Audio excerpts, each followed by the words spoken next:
আপনারা দয়া করে সেনাবাহিনীকে গালি দিবেন না, সমস্ত অপরাধীকে গালি দেন। যারা পলাতক আছে তাদের বিরুদ্ধে ইন্টারপোলের মাধ্যমে তাদেরকে এনে বিচারের মুখোমুখি করা হোক। আমি দুটা কথা বলতে চাই। প্রথম কথা হলো যে আমি এই মামলা প্রতিহিংসার জন্য করিনি।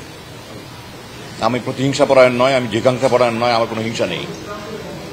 আমার এটা নিয়ে সেনা কর্তৃপক্ষের ঊর্ধ্বতন কর্তৃপক্ষের একাধিকবার অনেক মিটিং হয়েছে এটা নিয়ে। আমি মামলা করব কি করব না। আমি ডিসেম্বরে করেছি, আপনারা হয়তো জানেন না। জানুয়ারিতে কিন্তু এই 5 জন ডিজির বিরুদ্ধে ওয়ারেন্ট বের হয়েছিল এবং তাদেরকে তখন গ্রেফতারের চেষ্টা করা হয়েছে। তারা তখন থেকে পলাতক। এই ওয়ারেন্ট কিন্তু প্রথম ওয়ারেন্ট নয়, এটা তাদের বিরুদ্ধে দ্বিতীয় ওয়ারেন্ট।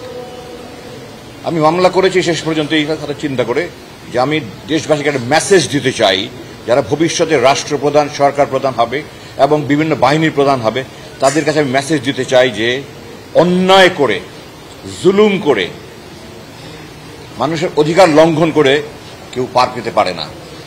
সকল অপরাধীকে বিচার পেতে হবে।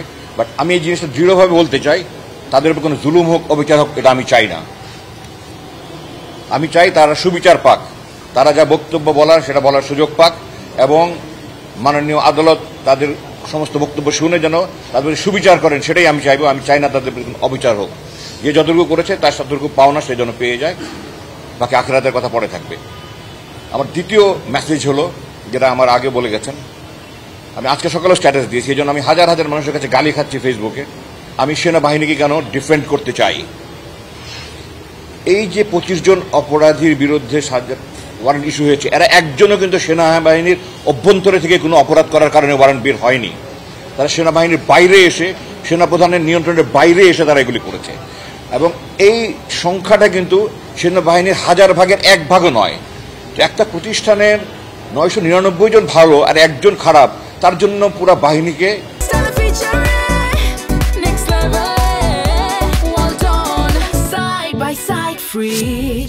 বদনাম রটনা, কুচ্ছা রটনা কিন্তু কোনো দেশপ্রেমিকের কাজ নয়। আপনাদের মনে রাখতে হবে যে আপনাদের মধ্যে আমি দেশবাসীকে জানাতে চাই, এই সেনাবাহিনী জাতির সাথে সবসময় ছিল, জাতির পাশে ছিল। 5ই আগস্ট বিপ্লব কতটা কি হতো যদি সেনাবাহিনী পাশে না থাকতো, ভয়াবহ চিন্তা করা যায় না। সেনাবাহিনী যে দেশের স্বাধীনতা, সার্বভৌমত্ব, অখণ্ডতা, সংহতি, ঐক্যের প্রতীক, এটাকে বিতর্কিত করা মানে আমরা আমাদের নিজেকে ক্ষতি করছি। ভারতের এজেন্ডা তারা আমাদের সেনাবাহিনীর জনগণ মুখোমুখি করতে চায়।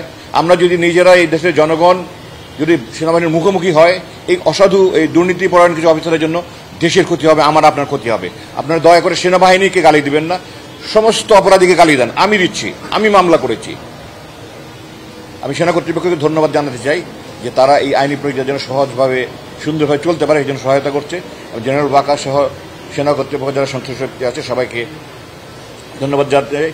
যারা এখনো ধৃত হয়নি, ধরা যায়নি, তাদের আনার ব্যাপারে পূর্বে বলা হয়েছে। আমিও আবার বলছি, সবাইকে আইনের মুখোমুখি করা উচিত। যারা পলাতক আছে তাদের বিরুদ্ধে ইন্টারপোলের মাধ্যমে তাদেরকে এনে বিচারের মুখোমুখি করা হোক।